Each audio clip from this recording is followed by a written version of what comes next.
Hello, and welcome to Teen Talk Episode 2. I am joined by Meghan Moylan. She is our supervisor trainer for our youth educators and was also a youth educator herself. You all are going to get a chance to meet her today. She has already done some, and you've probably seen her in little snippets on our social media. But unfortunately, the full episode did not turn out well. So I wanted to go at it again and hopefully do a little bit better job this time. So she's been very patient with me, which I am extremely grateful for. So today we are going to get a chance to talk a little bit about her and her job, and maybe answer some of the questions. I wanted to kind of have her take a stab at some of the therapy questions that we've got and see what her opinions are. Not as a therapist, but rather just as someone who's worked with relationships, and get what your thoughts are on some interesting topics. So these are not the papers that I thought they were, so we're going to leave them there. They're going to be great decorations. So, all right. So Meghan, last time we talked a little bit, and they've probably seen snippets of this, talked about some confirmation bias. We talked about conflict and how sometimes our perception needs adjusted and how that affects our conflict. Talked a little bit about your job. Real quick, just for our viewers, give us a short synopsis of what your job is again. So my job is to make sure that the educators have what they need to accomplish their job, which includes keeping them trained, helping them with filling out paperwork. I also collect some of the information, like the stories of impact that the students write, so that we can use that sometimes for our content. Even you'll see those things that students have said about the program on our Instagram. Yeah, for sure. I meant to ask you this last time and I didn't. What would you say is your favorite part of the job? I think my favorite part of the job is when I get to go and observe in the classroom and see what the students are saying and how they're being impacted on the programs that we bring to them. And then again, seeing, especially on the ones where I go and observe the presenter or the educator, is seeing the stories of impact that come out of those classrooms and how we do seem to be making a difference in the life of the students. For sure.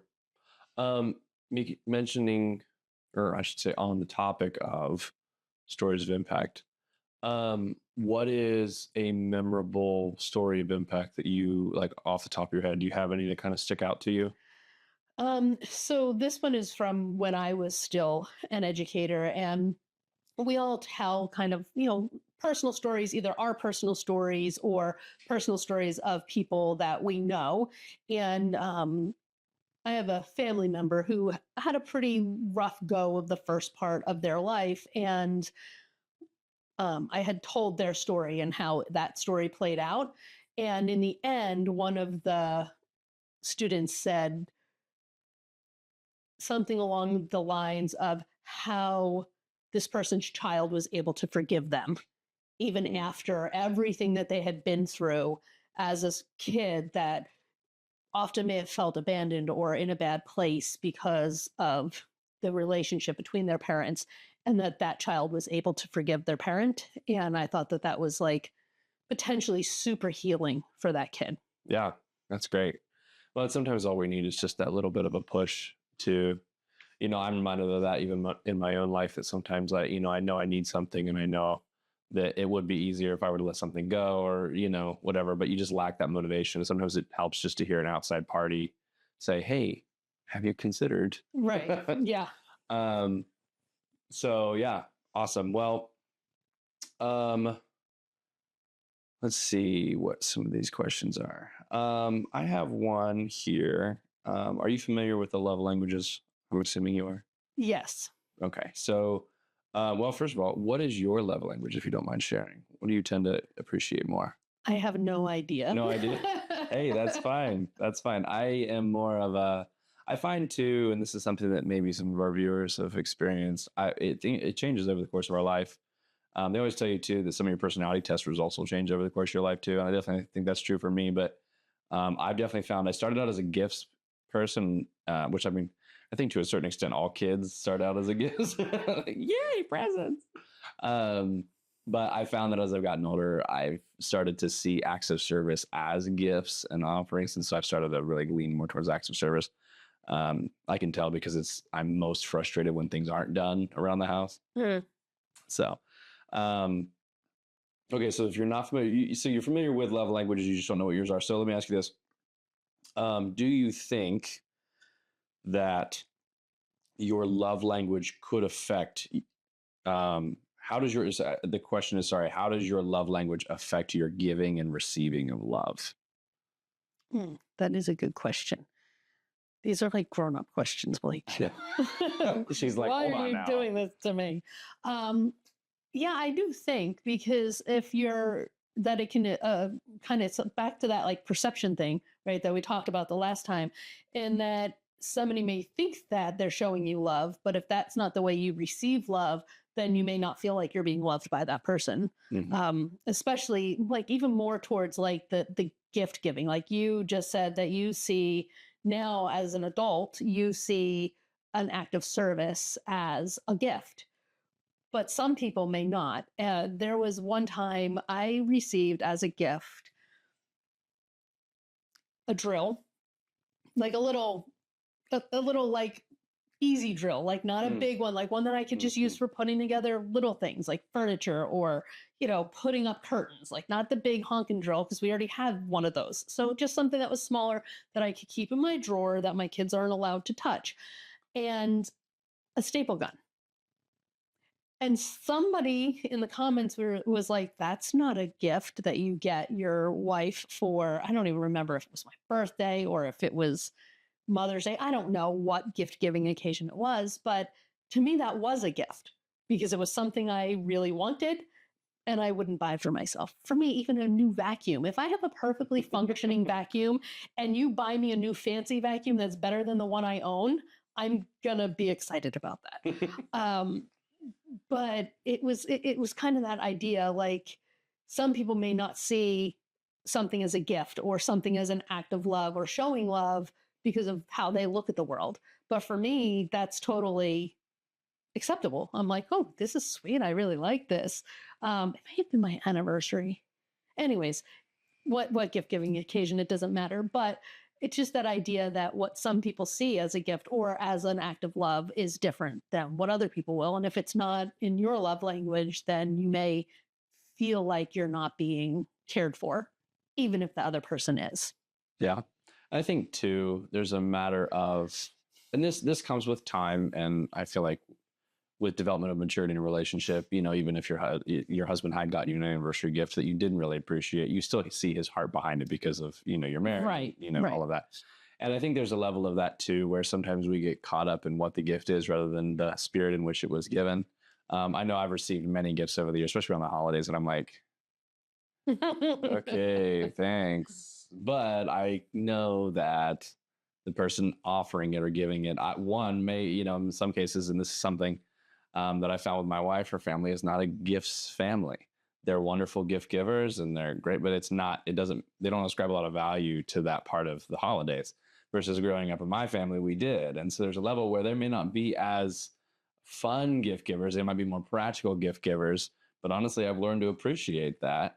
And I know too that their heart behind it is trying to kind of emulate the gift giving family that I came from on top of everything else. And so I think that's kind of a cool thing, but just learning to see the heart behind all of it. So, or having the patience to understand why somebody gave you that book so many years ago. yes. Yeah. Part of that reference is I received a book. What did I tell you? 14. I think it was 14. Yeah. I received a book about how to maintain your house really well. And at the time, I like 8th grade going into freshman year of high school. I'm like, why do I need a house maintenance book? And here we are, and it is by far the most used book in my house right now. And my uncle knew that I was going to need it at some point. But yeah, it's true. At the time, I'm like, thank you. But man, am I glad I didn't give it away. That thing has saved me probably hundreds of dollars in the first couple months of owning a house. So, yeah, it's good. Okay, so speaking of meeting needs, Um, how do you decide, or how did you decide? Maybe this is an ongoing process or is a previous one. How did you decide how to divide up responsibilities in your home? So it is kind of ongoing. When we were first married, I was in school and my husband was working as an EMT. And so he was working sometimes 24-hour shifts. And so a lot of the times, more of like the meal prep went to me because it was easier for me to do it. Um, then I joined the Air Force. And in the Air Force, I worked sometimes 60 hours a week. And my husband ended up being primarily a stay at home dad. So that kind of switched the roles. And so then he became more of doing the housework and more shared for the cleaning and the cooking. There is one thing that has always been and will always be a rule in our house is that the person who is more likely to urinate on the outside of the toilet cleans the toilet, at least the outside of the toilet. And since that's not me, I'll clean the bowl, but I'm not going to get down on the floor and clean underneath and around because I'm not the one that makes that mess. So that's That's one true. of the only like hard and fast rules is I'm not cleaning that. I appreciate that. No, that's good. And the reason I bring that up, I know that seems like a weird question because it's not exactly, teens right now. We're not living together, or at least I hope we're not living together. When we talk about that in class, right? But, a lot of the teens ask when we talk about the concept of marriage and what it's like, their first question is, the adult responsibilities, who's paying the bills, who's doing the chores, which chores, my wife likes to get on me all the time. Well, that's a blue job. I'm like, what does that mean? She's like, that means it's your job. I'm like, hold on now. I cook and clean in this house. I thought what's going on here? Which I'm happy to do, I should preface, but we joke back and forth about that. So I know a lot of teens have asked me that before about, defining responsibilities. And the general rule, the hard and fast rule for me, and I'm sure she would agree with it, you adapt. Yeah. You figure out what works for you. Some of you are from families that maybe one parent does a lot of the house stuff because the other parent does work all the time. I know I have several guy friends of mine that they work tons of hours throughout the week because it allows their spouse, their wife, to not have to work, and so that she does almost everything at home, but she's happy to do it because that's her job. In a sense, she works in the home. She's a homemaker. That's what I'm looking for. And then he works a bunch. Now, granted, that's not an excuse to not be around for your family, but he does what he has to do, right? You'll have some families. My wife and I are this way. We work pretty much the same amount of hours, pretty much the same level of pay. We do everything equally. Um, I deal with our finances, but she knows everything. So, it's kind of even in that regard. Um, Chores are, split. Just depends on who's available. Mhm. She has her preferences. She doesn't mind cleaning the bathroom, so I'm happy to let her do it. Like, so I should try to keep it clean in the meantime. But yeah, so you decide these things. And the biggest thing I want to emphasize too is the amount of times this gets brought up in a discussion of marriage and things. This is like 2% of our marriage. It's not. Right. And I have people that are like, "Oh, I'd never marry somebody if they made me do all the housework." If you're looking at marriage like that, that's the wrong philosophy to have. Like, you do what you need to for your partner. It's what sacrifice is. Yeah. And we'll talk more about that here in a second. But I just kind of wanted to explain the connection because I realize it's Yeah. kind of a weird Yeah. thing to bring up. But But yeah, there are some things that are more likely that he will do them versus me. Like I will take the trash out of the inside the house trash and I will tie it up and put it aside. But in my head, that's not my job to take it out. Now, I'm not saying that it's the man's job. It's just not my job. But I also have children's who are able to be the ones that take that to the outside world. And then some things just he prefers, like he likes to mow the lawn. And Yeah. when we moved and when we bought our first house, um, he was already having some issues that he has some pain issues. And so I told him, I'm like, if you want me to help with mowing the lawn, then we have to get a self-propelled mower because I'm not doing that. And we did not get a self-propelled mower. And now that, the teenagers are working full time also and not really able to mow the lawn, now that's kind of coming back Come back to to bite bite a you. little bit. Yeah. Um, but yeah, there's just certain things in my head are not my job, but not because it's a guy thing or a girl thing, just because I don't like to do them. But other things like I will vacuum. No. And so he'll straighten up and then I'll vacuum. Right. Like Mm, we kind of do things as a team. yeah. Well, and I think that's honestly what I'll just focus on because we can get to some of these others in a different time. But I do want to emphasize on that a lot. And I want to hit on that on, we talked about an overarching theme of perception and reality and Oh all that no. last time. I really want to hit on this idea of sacrifice. And it's something that we've started. I don't know if it's intentional, but I've been hearing about it a lot more with our presenters. And I know I was teaching it towards the end of the year because it just kept coming up in class a lot. And I think it's because, weirdly enough, despite what people will tell you, our students are smart and Yes. we've picked up on that. And what's funny is I'm also sensing a lot of discontentment in our students that they don't like what the culture teaches about relationships. They're tired of it. Um, they're tired of, at least I know I was too. I'm honestly not much older than our students. But I know I was when I was graduating, I was tired of the mistrust or distrust, I guess is more proper. Um, I was tired of, the games and the lies and the fact that our world of media and things has made relationships honestly harder than they need to be. I mean, don't get me wrong, they're hard, and I think you'd agree with me on Mhm. that one, but they're not as hard as they're made out to be, and it complicates things and it gets in the way. And so I just want to emphasize, when we talk about sacrifice, I ask my students sometimes, what is, I ask them how to define sacrifice, and we eventually come to some version of the definition of it's giving up something you love for something, or in this case, someone you love more. And I want to emphasize that sometimes that's, small things. It might be my partner's not available, they're working, I need to go take out the trash. Or, Yeah. I don't normally do this job, but I'm going to do it, sometimes it's big things. For me, I just completed my master's, but for the past, I don't know, 2.5 years or however long I was doing it, I would come home at the end of a long work day and I would hop on my computer to do some of my master's work, which means I wasn't very helpful to my wife. And for the past year, I've had a child in the house too. So she's had to be mom, in some cases, also kind of dad as well, and has to take on all of that while I was rendered unhelpful for most of my evenings. And so the sacrifice was she's giving up her time so that long term, we can have better jobs and potentially, if she decides she wants to work less, she can, or she doesn't have to, she can change jobs, it gives us that freedom because we both have that higher level of education. Um, she loves her job. I love where she works as well, which helps because she's a children's director. She works with kids and she loves her kids that she works with. And so, I have sacrificed not looking at other jobs because one, I like my job. That helps too.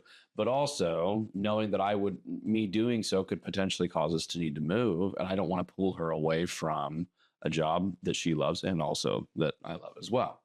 Right. And so there's factors there. And it's maybe not the best example of sacrifice, but there's a lot of little things that, you know, you have to go into marriage with this mindset of serving them first. And if you go into it like with this idea of business transaction of what can I get out of it, I saw that in the comments the other day of a video I watched. It said, guys, marriage is like a business. You need to make sure like if one person doesn't hold up their end of the deal, it's going to fall apart, which is true, but it's true because it's not a business. Right. It's not, the whole principle of sacrifice is I look out for them because they're going to look out for me, or not really because of that, but with the understanding that I don't need to worry about myself because I can trust them fully to take care of me and know that they have my best interest in mind. If you can't do that with your partner, your marriage is not a good foundation. Yeah.